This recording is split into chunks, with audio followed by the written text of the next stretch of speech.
Strategist. Welcome to Her Extraordinary Life by Design, where we celebrate women who are shaping their lives one extraordinary day at a time. I'm your host, Leslie Gaudet, self-care coach for women who are ready to make self-care a priority to support them in life and business.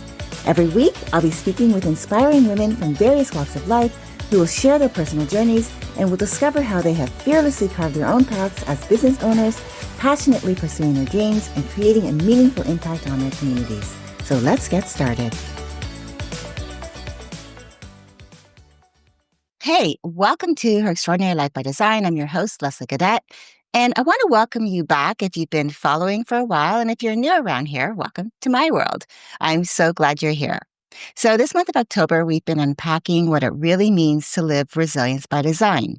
Not the version that looks polished on the outside, but the one that actually feels peaceful on the inside.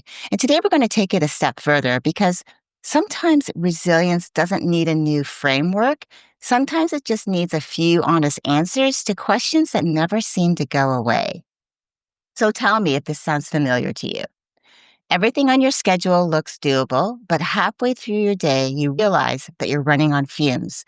Like the pace you're keeping lately never really lets you breathe.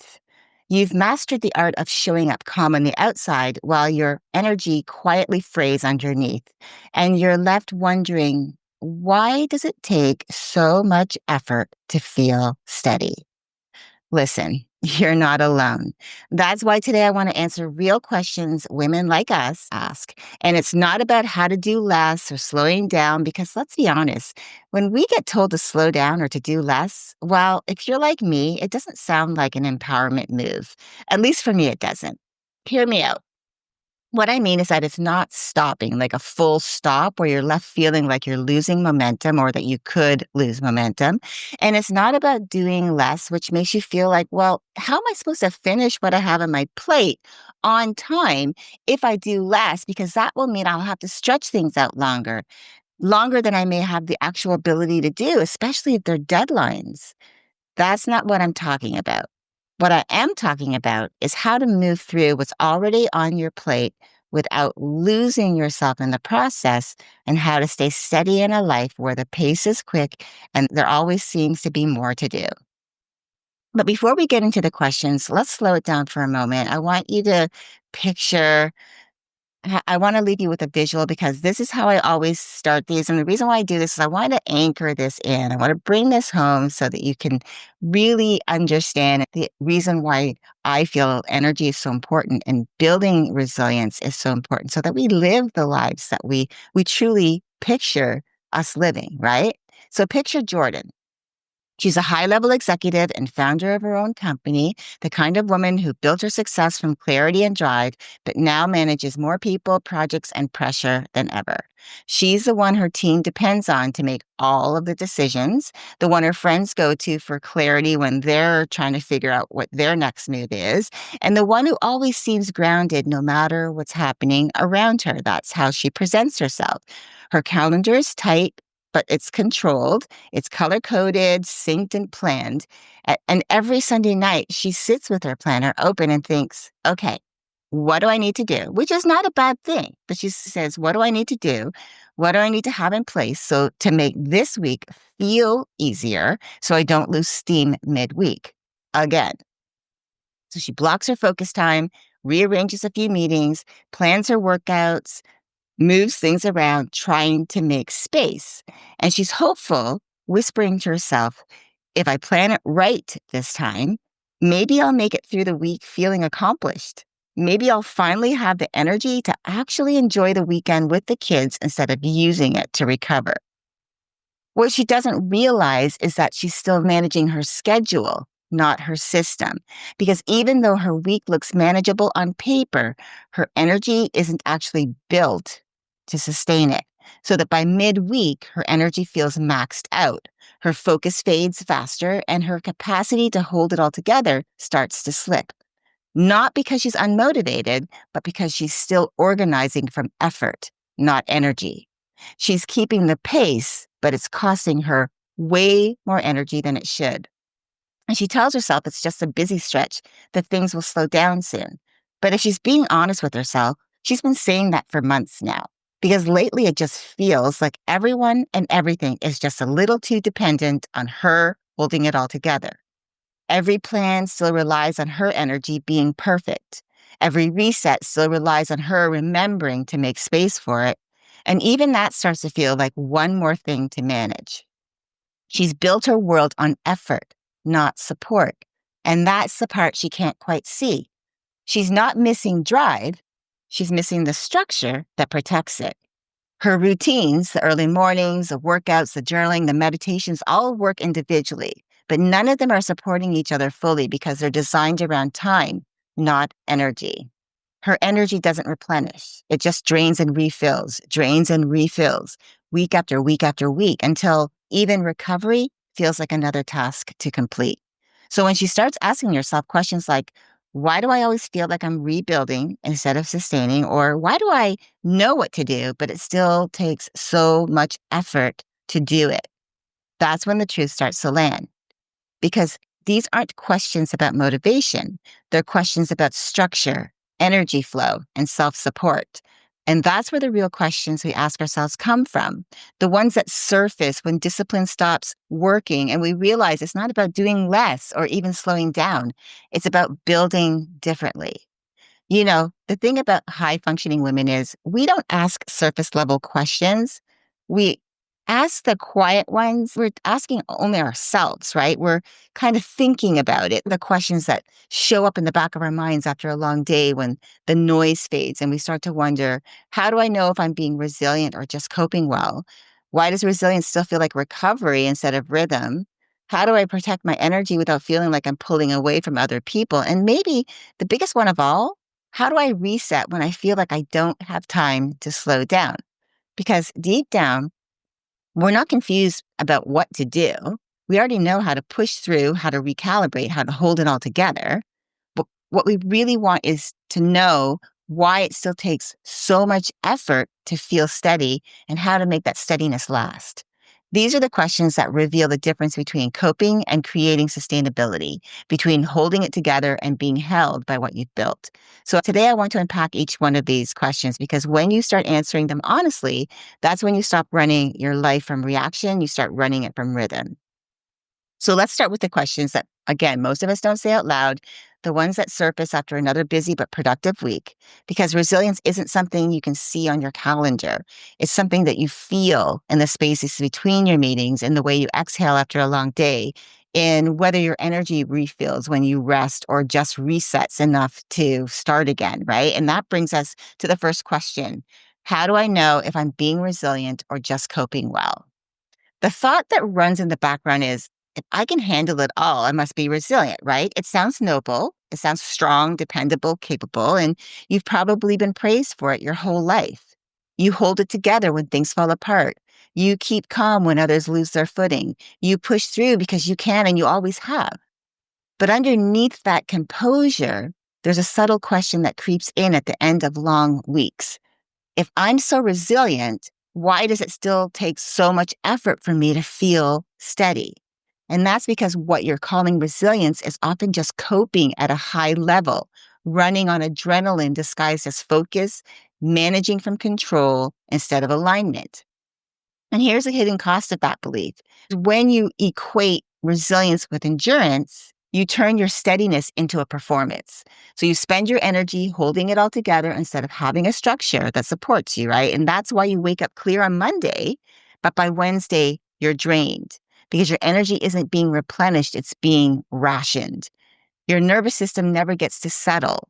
Your clarity keeps shrinking under the weight of everything that you're managing. So even when things look balanced on paper, your body and your brain know the truth that you're running on backup power. And what you really want isn't to be endlessly strong. It's to feel sustained, to have composure that doesn't depend on how much you can handle, but on how intentionally you've designed your energy to support you. And you want your steadiness to feel effortless, not something you rebuild over the weekend, and calm that holds steady, not calm you have to keep recreating. And you want your focus and your peace to coexist, right? So that your outer strength actually matches your inner stability. Here's the truth. Resilience isn't built from bouncing back. It's built from creating structure that prevents the crash in the first place. It's not reactive, it's proactive. It's not about how well you recover after you're drained. It's about intentionally designing your days and your decisions to support your energy so that you don't have to crash before you rest. So, how do you start shifting out of coping and into designing your days with intention? Well, it begins with awareness, catching those moments when you're powering through instead of pausing to realign. When you notice that familiar push, use this quick self check. Anytime you feel yourself feeling like you're, air quotes, handling it all, ask yourself, did I design for this or did I just survive it? If the answer is I survived it, you're coping, you're reacting from effort. If the answer is I designed for it, you're building from alignment. You're creating structure that sustains your energy before it's gone. That one question can become your checkpoint, a moment for you to pause, to recalibrate, and remind yourself that resilience isn't about surviving the week. It's not about surviving your life. It's about structuring your life so that you don't have to, right? Now, that first question usually brings up another one that lingers even after you've done the work, built the habits, and you've created space for rest. And that is, why does resilience still feel like recovery instead of rhythm? Now, we've been taught that as long as we bounce back, we're resilient, that getting through the week, even if it leaves us wiped out, still counts as strength. Telling yourself, I'm fine, this is how I've always done things, I always bounce back. But what you don't realize is that bouncing back is just another form of recovery. And recovery isn't the same as resilience. Because when every week ends with you trying to catch your breath instead of closing it calm and clear, you're not building rhythm. You're rebuilding from depletion. You start to normalize depletion, mistaking it for productivity, living in a constant loop of push and pause, where your system never truly restores. It just rebounds enough to keep you going. So that even when you take a break, it doesn't feel restorative, it's repair. And no matter how much rest you schedule in, it never really feels like enough because your system isn't sustaining your energy. It's just constantly trying to recover it. The truth is, what you're looking for isn't just to bounce back. It's to know that your energy can hold steady, it can match your pace, that your focus, clarity, and your presence can carry you through the week without constantly needing to reset. And you want to feel like your system runs with you, not against you, right? Like you can move through the day with space to breathe, to think and respond instead of reacting, rushing, and recovering. Because the goal isn't endurance, it's sustainable steadiness that lets you show up clear, calm, and fully present. You see, resilience by design means you don't have to bounce back because you never left alignment in the first place. It's not about recovering faster, it's about regulating sooner. So that when you build a rhythm that replenishes your energy as you move, not after you crash, steadiness becomes your natural state, not something you have to keep chasing.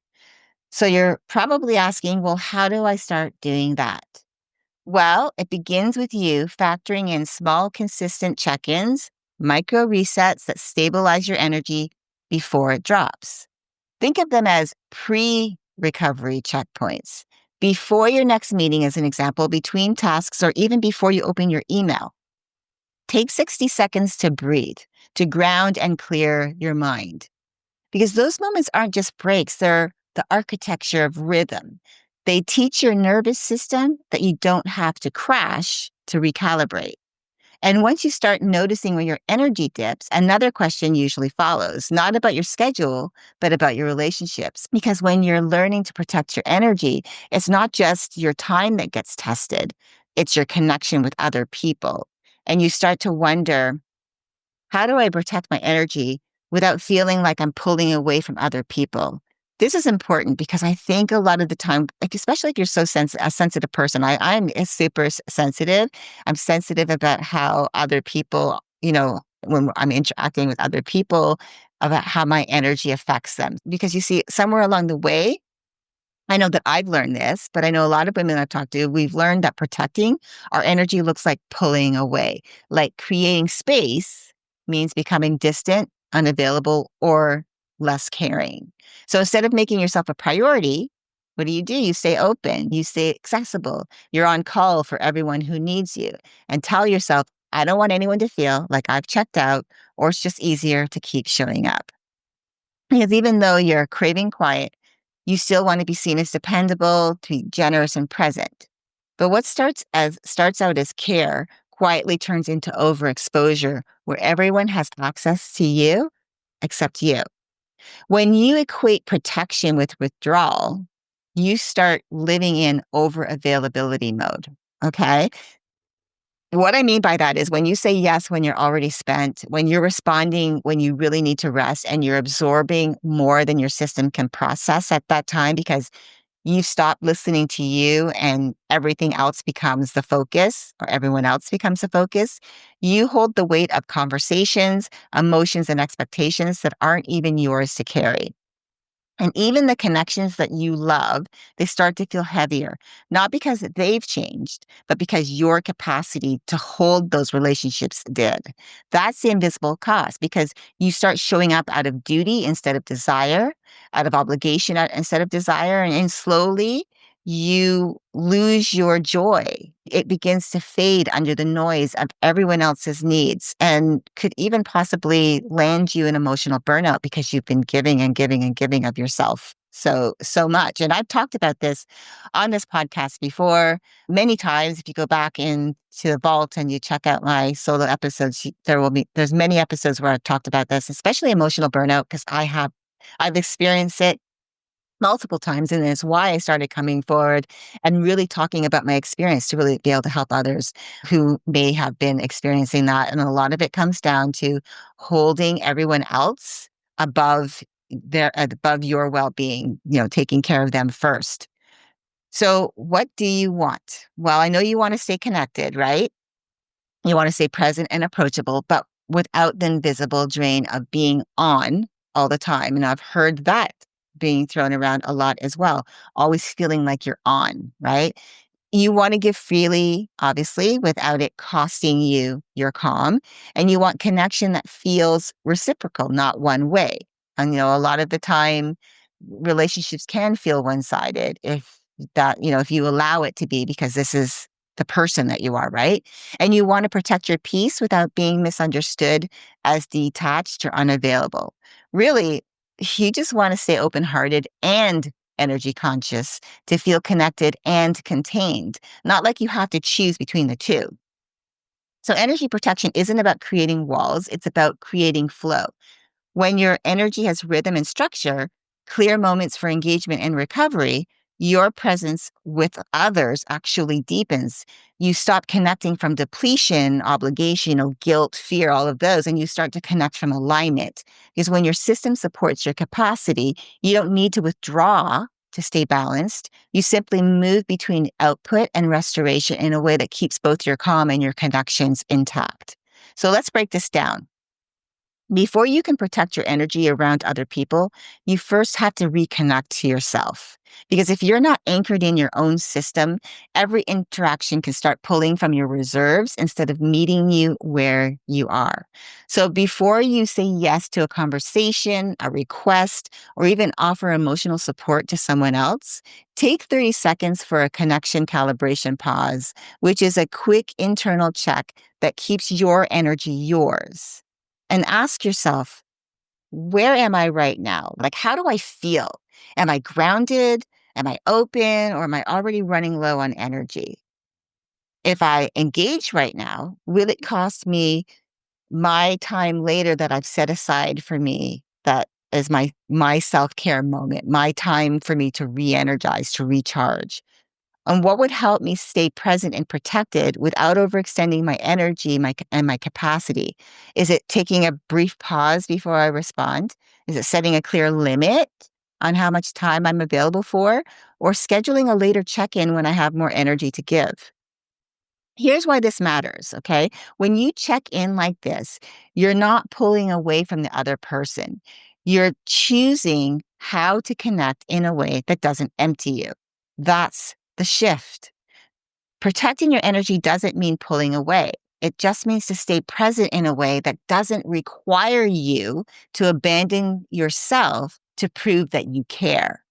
It allows you to stay connected, giving you permission to adjust the form of support instead of overgiving or shutting down. And it interrupts the story that says, if I protect myself, I'm selfish, I'm letting them down. This is how you protect your energy without feeling like you're pulling away. Now, once you start protecting your energy, another question could naturally arise to the surface. Not about how much you're giving, but actually how you recover while you're still moving, right? Like, how do you keep the pace? Because the truth is, most high performing women don't have the luxury of stopping. You've built a full, demanding life, one that you love, and you don't want to slow down. What you want is to move through it differently with a system that keeps you steady as you go, which brings us to the final question.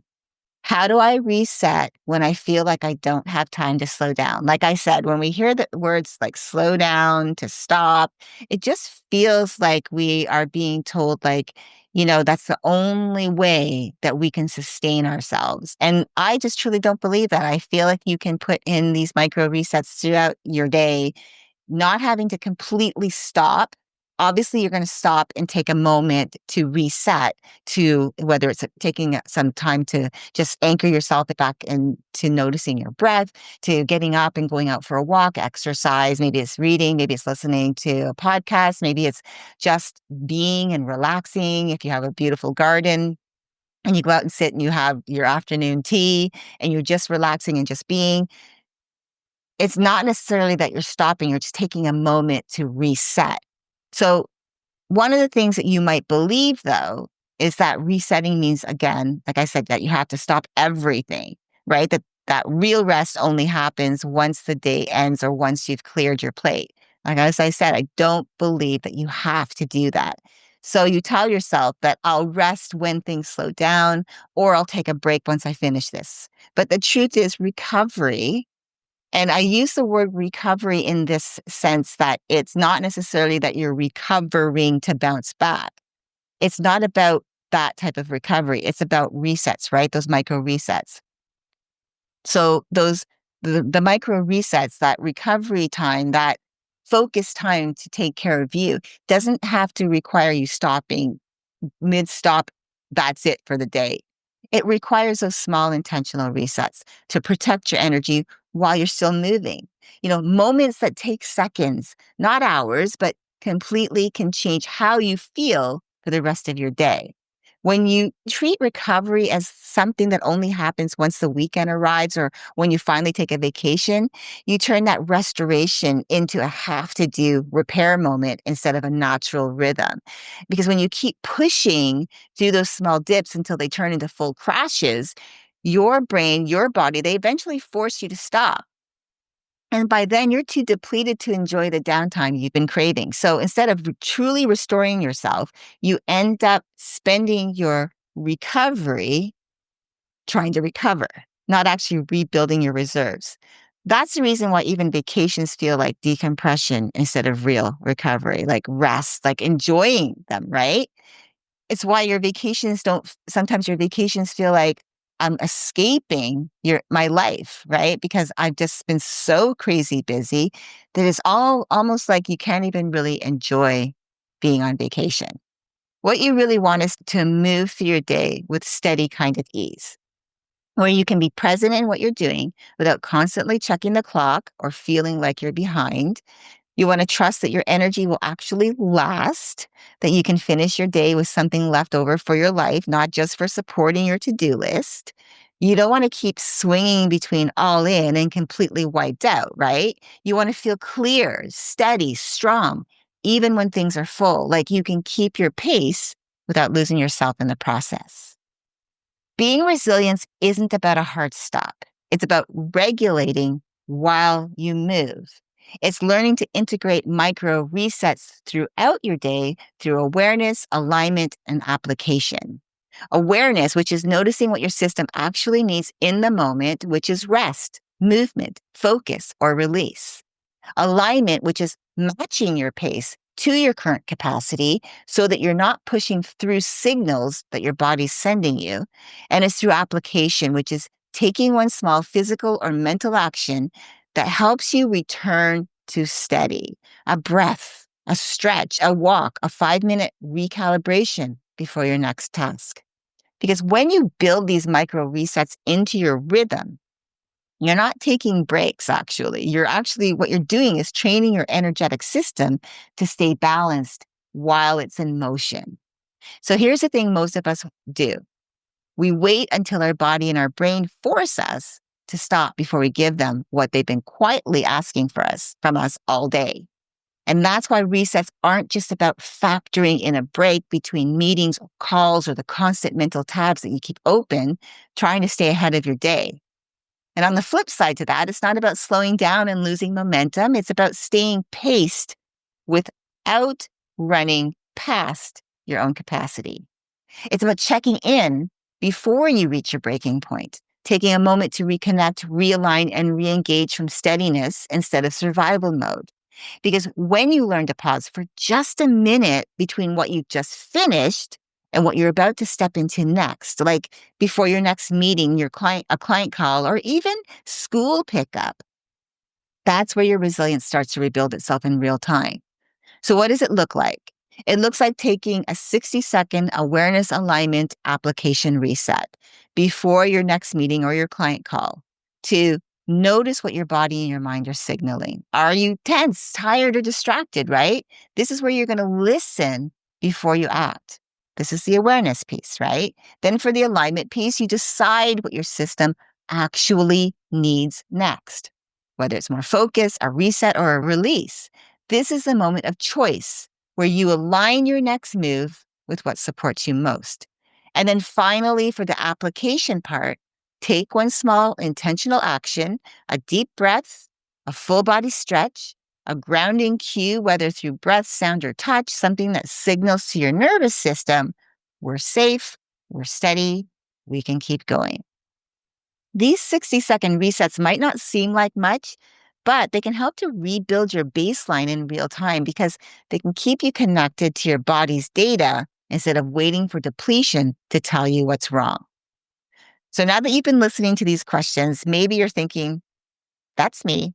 Yep, that's me. And if you're nodding along and feeling like I've just described your week, that doesn't make you wrong. And it definitely doesn't mean resilience is out of reach. What's really happening is that your resilience has been built on reaction and not rhythm. You've mastered the bounce back. You can pivot, adapt, hold the line, no matter what gets thrown at you, is a nervous system that's always on high alert, waiting for the next demand. You've learned how to recover quickly, even if it's not always at full capacity. But what you haven't learned yet is how to stay regulated consistently so that every week becomes a rhythm, a refinement. It's where your resilience is manual. It's powered by effort, adrenaline, and willpower, instead of designed by structure, which is rhythm and recovery to sustain, those resets to sustain you automatically. Where you find yourself running your energy like an open browser with too many tabs, where every one of them is important, but each one is quietly draining your focus in the background. And that's why it still feels like work to feel steady, because you're rebuilding resilience manually instead of living inside it. And the truth is, it's not about proving your strength. It's about designing your steadiness, moving from reaction to rhythm, from recovery to regulation, and from coping to creation. And here's what I know. When you peel back all the planning, the discipline, the perfectly managed calendar, what you want is space that supports you, right? To be able to move through your day without feeling like every ounce of steadiness depends on how well you perform it. You want to wake up already steady, not earning your calm through productivity or proving your worth through endurance, right? You want a system that quietly holds you, one that lets you stay focused and calm without having to remind yourself to be calm. And you want your energy to feel like it's working with you, not something you have to manage like another responsibility. Because deep down, it's not about being the woman who can handle anything and everything all of the time. It's about being the woman who doesn't have to handle it all for things to stay steady. So what you really crave is sustainability, right? The kind that makes presence feel natural, not earned. The kind of rhythm where your mind stays clear, your energy stays grounded, and your body feels like home again. That's the deeper desire underneath all of this.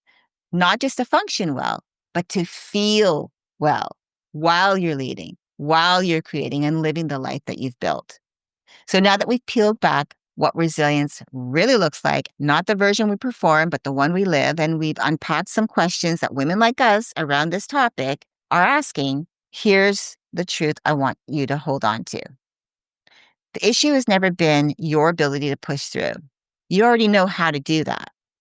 What's really happening is that your resilience has been built around recovery in the sense of bouncing back instead of rhythm and putting in these systems in place to support your energy throughout your day while you're keeping your pace.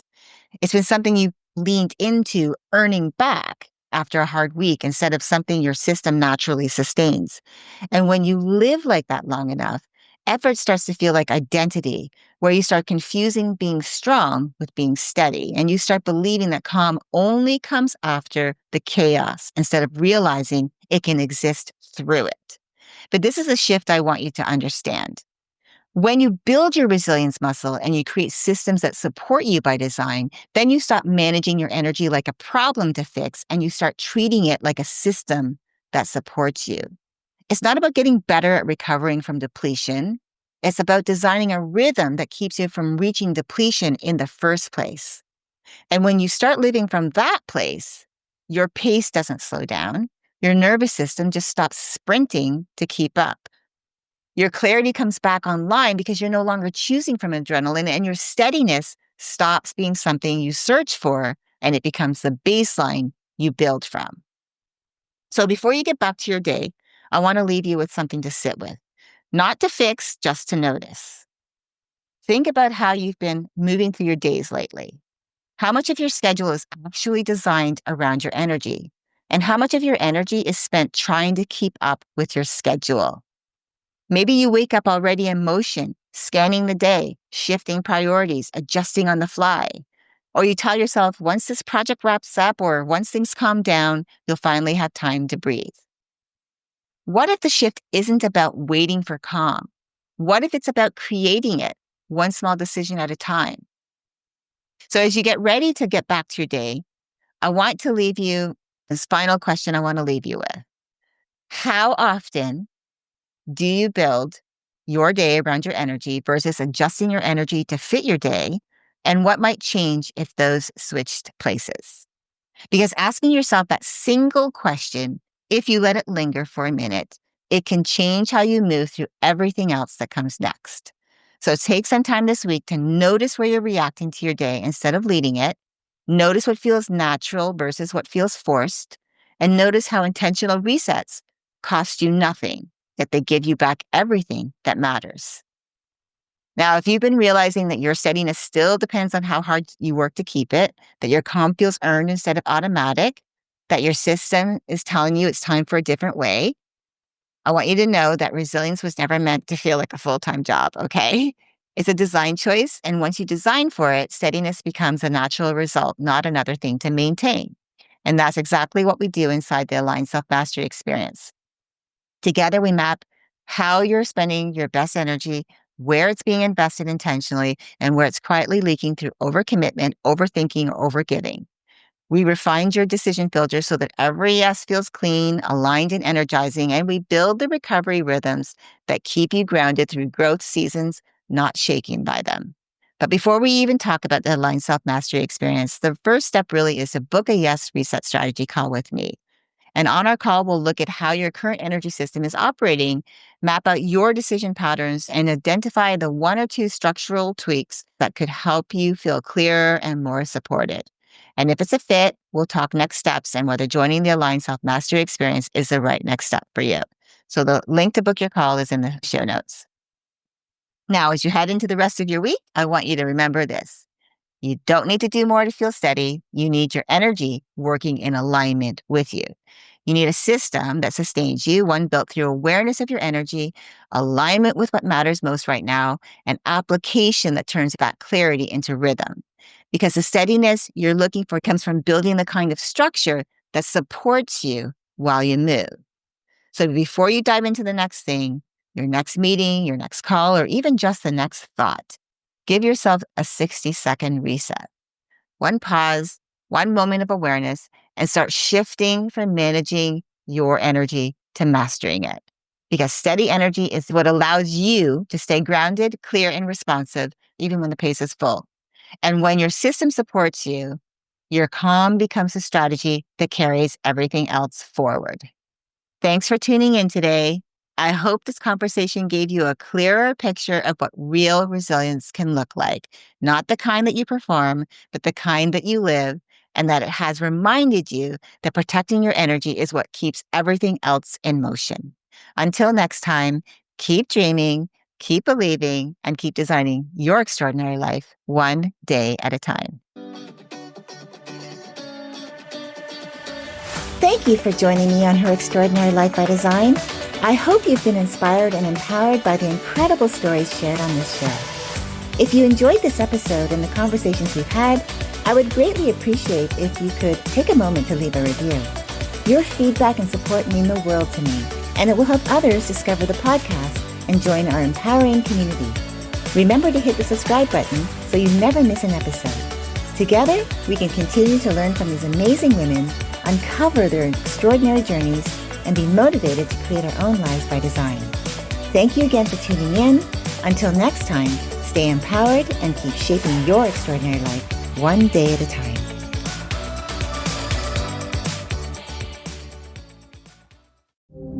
I'm Iris, your host of the Powers of Darkness podcast. Who wrote the mysterious lost version of Dracula? A group of historical researchers and authors will do anything to find out. Lust, money, betrayal, power. It's all here in the Powers of Darkness podcast. Available October 2025. You deserve better healthcare, and so do we all. Medicine in America is a podcast that shares real stories of patients and doctors reshaping the future, because the revolution in care isn't coming, it's already here. Real stories, real change, a better future for healthcare. Electricast.